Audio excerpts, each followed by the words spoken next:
రంగారెడ్డి జిల్లా మొయినాబాద్ మండలం చిలుకూరు బాలాజీ ఆలయం ప్రధాన అర్చకులు సిఎస్ రంగరాజన్ పై దాడి ఘటన కలకలం రేపుతోంది. దీనిపై ఆయన పోలీసులకు ఫిర్యాదు చేశారు. తన ఇంట్లో ఉన్న సమయంలో 20 మంది తనపై దాడి చేశారని మొయినాబాద్ పోలీసులకు రంగరాజన్ ఫిర్యాదు చేశారు. కేసు నమోదు చేసిన పోలీసులు దర్యాప్తు చేస్తున్నారు. దాడికి పాల్పడ్డ వారిలో వీర రాఘవరెడ్డిని పోలీసులు అరెస్ట్ చేశారు. మరికొందరి కోసం గాలింపు కొనసాగుతోంది. రంగరాజన్ పై దాడి ఘటన ఆలస్యంగా వెలుగులోకి వచ్చింది. తన ఇంటికి వచ్చిన వ్యక్తులు రామరాజ్యం కోసం సైన్యాన్ని తయారు చేయాలని తనను కోరారని రంగరాజన్ తెలిపారు. అందుకు నిరాకరించినందుకు తనపై దాడి చేశారని చెప్పుకొచ్చారు. రాజ్యాంగబద్ధంగా ముందుకు వెళ్తానని వారు చెప్పినట్లు నడుచుకోను అన్నందుకు తనపై దాడికి పాల్పడ్డారని ఫిర్యాదులో రంగరాజన్ పేర్కొన్నారు. రంగరాజన్ పై దాడికి సంబంధించిన వీడియో సోషల్ మీడియాలో వైరల్ గా మారింది. స్వరం తెలియదు, స్వరం తెలుసా, లయ తెలుసా, ఇక్ష్వాకు వంశీయులు ఏ గోత్రం ఉన్నారో తెలియదు, క్షాత్రం కలిగిన వారు మీ పరిధిలో ఎంతమంది ఉన్నారో తెలియదు. వైశ్య పరంపర 44వ శ్లోకంలో చెప్పిన వైశ్య కృషి గోరక్ష వాణిజ్యం మీ ఆలయ పరిధిలో ఎంతమంది ఉన్నారో తెలియదు. అన్ని మత ప్రార్థనా మందిరాల్లో బోధిస్తున్నారు ఈ దేశాన్ని ఎలా దోచుకోవాలని. తెలిసిందల్లా ఒకటే, బలుపంతా ఒకటే, బలుకు అహంకారం ఒకటే.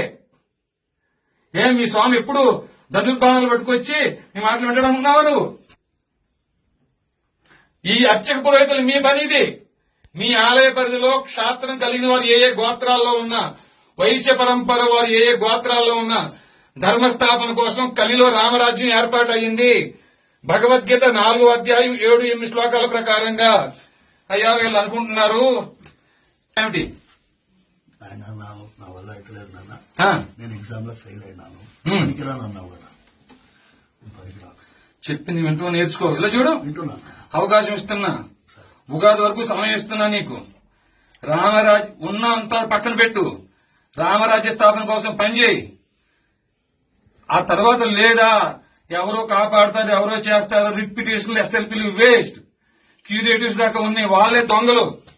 ఏ న్యాయమూర్తులైతే అన్బ్రైడల్ పవర్స్ తో ఆర్టికల్ 124 సబ్ క్లాస్ 4 అని ఇమ్యూనిటీతో 77 ఐపీసీతో జడ్జెస్ ప్రొటెక్షన్ యాక్ట్ తో ఇట్లాంటి రక్షణ కవచాలు పెట్టుకు విర్రవీగుతున్నారా? రక్షణ కవచాలు బ్రేక్ చేయడం కోసం వచ్చేవాడి అయ్యా మేము కూడా అయ్యా అంటున్నారా?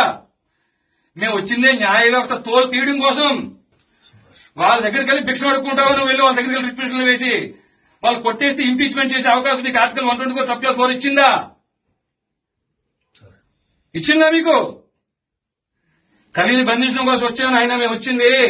అయ్యా మీ రావడం అందం మాకు లేకపోవచ్చు నాయన, కానీ మమ్మల్ని పంపించిన వాడు హరిగుణ మణిమయ స్వరములు గలమున శోభిల్లు భక్త కోడులిలలో హరిగుణ సిరినీల గోత్ర క్షాత్రం